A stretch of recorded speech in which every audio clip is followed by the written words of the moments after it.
bird. I shall not be in want. He makes me lie down in green pastures. He leaves that me beside the still water.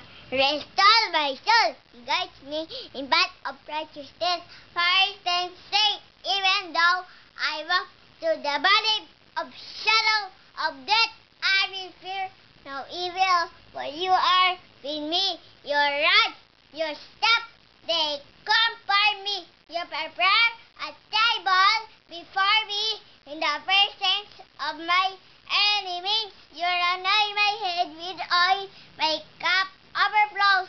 Surely goodness and love will follow me in all the days of my life. I will dwell in the house of the Lord forever.